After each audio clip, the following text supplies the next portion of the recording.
anak-anak, selamat pagi. Bagaimana kabar kalian hari ini? Alhamdulillah, semoga kalian semua dalam keadaan sehat walafiat dan selalu bahagia. Amin amin ya rabbal alamin. Anak-anak, pada pembelajaran pagi hari ini, tepatnya hari Jumat tanggal 1 Oktober tahun 2021, kita akan mempelajari bab baru, yaitu di bab 5 tentang kalor dan perpindahannya. Namun, sebelum itu alangkah baiknya kita berdoa terlebih dahulu menurut kepercayaan masing-masing. Berdoa dimulai. Doa sebelum belajar. Bismillahirrahmanirrahim. Raditu billahi rabba wa bil islami dina wa bi muhammadin nabiyya wa rasulah. Rabbi zidni ilman warzuqni fahman. Artinya, Berdoa selesai. Anak-anak, Ibu akan mengingatkan kepada kalian semua untuk absen kehadiran di e-learning agar kalian dinyatakan hadir mengikuti pembelajaran pada pagi hari ini. Dan juga tetap jaga protokol kesehatan berupa aturan yang telah dianjurkan oleh pemerintah, yaitu 6M. Yang pertama, memakai masker. Yang kedua, menjaga jarak. Yang ketiga, mencuci tangan. Yang keempat, menjauhi kerumunan. Yang kelima, mengurangi mobilitas. Dan yang keenam, menghindari makan bersama. Anak-anak, sebelum ke materi pada pagi hari ini, sebaiknya kita lakukan pemanasan terlebih dahulu. Oke, semangat tahu? Ya, oke. Kalau kalian tahu, mari kita lakukan bersama-sama agar pagi hari ini kalian ceria dan fokus mengikuti pembelajaran. Oke, tepuk semangat. Semangat. Oke, terima kasih. Semoga kalian menjadi semangat ya. Anak-anak, silakan kalian buka kembali bukunya untuk pembelajaran pada minggu kemarin, karena pada kegiatan belajar sebelumnya kita telah mempelajari bahwa panas dan dingin perubahan suhu dapat mempengaruhi wujud benda sehingga dapat mengalami suatu perubahan wujud. Misalnya, air dapat berubah wujud jadi zat cair, menjadi zat padat atau membeku bila didinginkan, atau air berubah menjadi wujud gas, menguap bila dipanaskan. Selain itu, setiap benda juga dapat mengalami penguaian ketika dipanaskan dan penyusutan jika didinginkan. Nah, anak-anak, Ibu akan bertanya terlebih dahulu ya. Menurut kalian, bagaimanakah sebuah benda dapat menguai ketika dipanaskan? Kemudian bagaimanakah panas dapat berpindah? Ya, Agus, gimana? Oke, benar. Untuk menjawab pertanyaan itu dan jawaban Agus juga cukup benar ya, kita akan mempelajari mengenai panas atau kalor.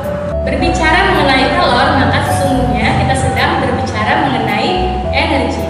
Karena kalor itu sendiri merupakan salah satu bentuk energi. Sebagai energi, kalor dapat berpindah dari satu tempat ke tempat lainnya, dari keadaan lainnya. Kita tentu masih ingat bahwa energi itu bersifat apa? Ya, bersifat kekal. Kemudian ada apa lagi? Ya, energi tidak dapat diciptakan dan tidak dapat dimusnahkan, betul. Tetapi energi juga dapat berubah bentuk atau berpindah dari keadaan satu ke keadaan lainnya. Oke, anak-anak, pernyataan ini dikenal dengan hukum kekekalan energi. Pada kegiatan belajar sebelumnya, kita membicarakan pengaruh panas terhadap perubahan wujud benda atau zat. Pada dasarnya, setiap benda atau zat dapat berubah dari wujud. Ada apa aja? Ya, ada padat, kemudian cair dan gas. Ya, betul. Ke wujud lainnya ya. Dan juga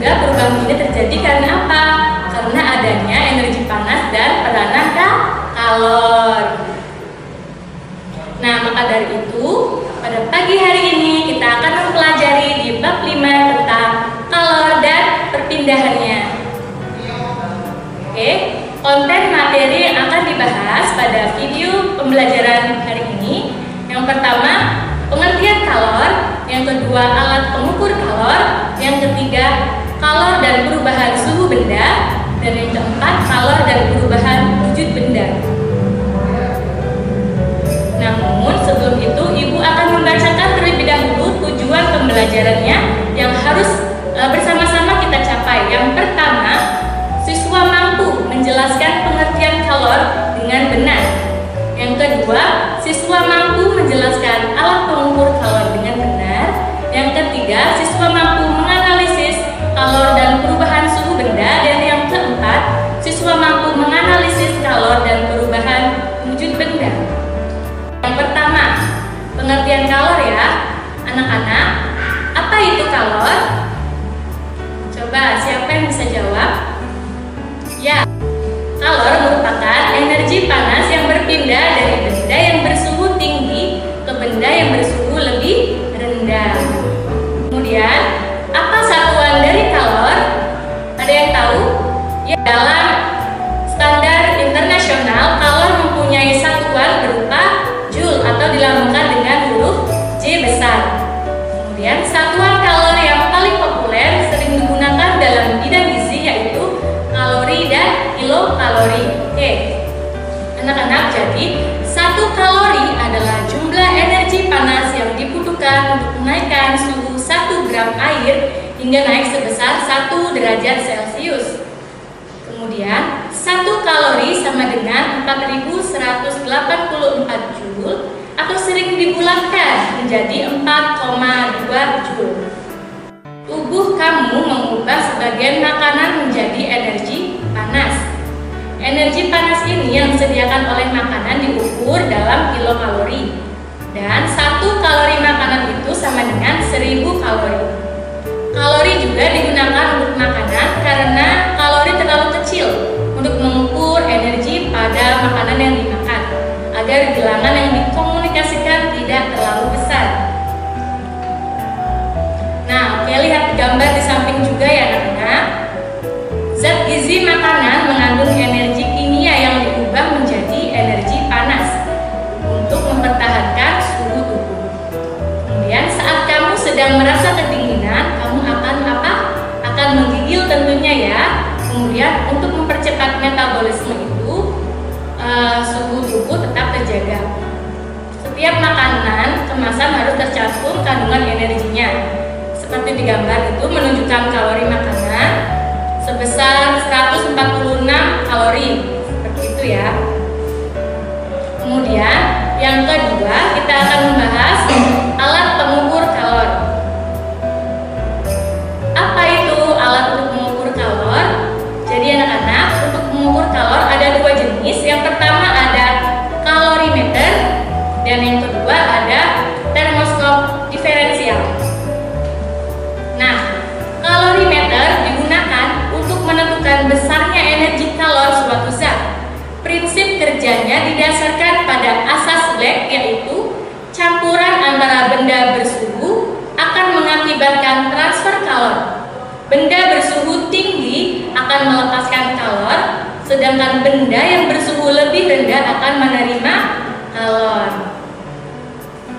Oke, kemudian termoskop diferensial digunakan untuk menyelidiki sifat radiasi sebagai termoskop diferensial digunakan untuk menyelidiki sifat radiasi berbagai permukaan.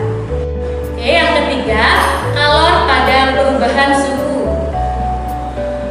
Secara umum, suhu benda akan naik jika benda itu mendapatkan kalor.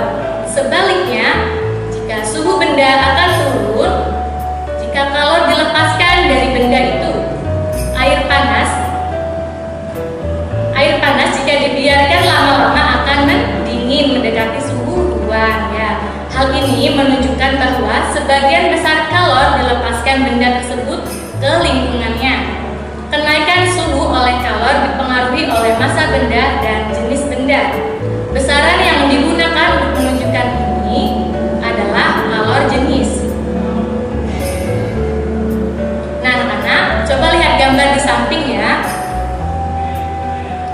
Gambar ini menjelaskan tentang kalor jenis beberapa bahan. Nah, yang pertama ada air. Air ini kalor jenisnya sebesar 4184 Joule ya. Kemudian alkohol ada 2450, aluminium ada 920, dan juga di bawahnya. Coba kalian lihat dengan baik ya. Kemudian coba ingat 3 poin ini ya untuk kalor jenis. Yang pertama, kalor untuk menaikkan suhu benda bergantung pada jenis benda itu. Yang kedua, semakin besar kenaikan suhu benda, maka kalor yang diperlukan semakin besar pula. Dan yang ketiga, semakin besar massa benda, maka kalor yang diperlukan untuk menaikkan semakin besar pula. Oke, ingat ya. Jadi, simpulan dari 3 poin penting itu dirumuskan secara sistematis, yaitu kalor yang diperlukan kenaikan suhu sama dengan kalor jenis dikali massa benda dikali kenaikan suhu, atau dilambangkan dengan rumus T sama dengan C kecil dikali M kecil dikali delta T. Oke, keterangannya yang C kecil ini merupakan kalor jenis, dilambangkan dengan Joule atau kilogram atau Celsius. Kemudian ada T, itu merupakan energi kalor, dilambangkan dengan Joule. Kemudian M kecil merupakan massa benda, dilambangkan dengan kilogram. Dan delta T merupakan perubahan suhu, dilambangkan oleh derajat Celsius. Oke anak-anak, yang keempat kita akan membahas tentang kalor pada perubahan wujud benda. Terjadinya perubahan wujud sering diamati dalam kehidupan sehari-hari. Ada apa contohnya? Coba kalian berpikir, ada apa? Ya, salah satu contohnya yang sering dijumpai yaitu pada saat air mendidih ya. Kelihatan apa? Kelihatan gelembung-gelembung uap air yang menunjukkan adanya perubahan wujud dari air menjadi uap. Nah, untuk mendidihkan air ini diperlukan sebuah kalor. Jadi, untuk mengubah wujud zat cair menjadi gas diperlukan kalor ya. Nah, anak-anak lihat gambar di samping ya. Dari gambar di atas menunjukkan proses perubahan wujud tersebut dikelompokkan menjadi 2 jenis, yaitu memerlukan kalor dan melepaskan kalor. Oke, jadi yang pertama, perubahan wujud zat yang memerlukan kalor itu ada melebur. Melebur merupakan proses perubahan zat cair menjadi zat padat. Adapun contohnya es batu yang berubah menjadi cair. Kemudian yang kedua ada menyublim, merupakan proses perubahan zat padat menjadi gas. Contohnya apa? Contohnya kapur barus yang disimpan pada lemari pakaian lama-lama akan habis.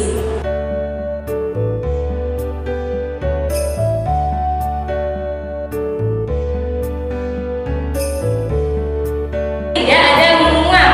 Menguap merupakan proses perubahan zat cair menjadi gas. Contohnya apa? Contohnya air yang direbus jika dibiarkan lama-lama akan habis. Oke, perubahan wujud yang kedua yaitu perubahan wujud zat yang melepaskan kalor, yaitu ada membeku. Membeku merupakan proses perubahan zat cair menjadi zat padat. Contohnya, air yang dimasukkan ke dalam freezer akan berubah menjadi es batu ya. Kemudian ada mengkristal. Mengkristal merupakan proses perubahan gas menjadi zat padat. Contohnya apa? Contohnya peristiwa berubahnya uap menjadi salju. Kemudian yang terakhir ada mengembun. Mengembun merupakan proses perubahan wujud gas menjadi zat cair. Contohnya apa? Contohnya daun pada pagi hari menjadi basah karena adanya air yang kecil ya, seperti gelembung-gelembung, itu merupakan embun. Oke anak-anak, berdasarkan 2 jenis perubahan wujud benda tersebut, tampak bahwa wujud benda tidak terjadi perubahan suhu.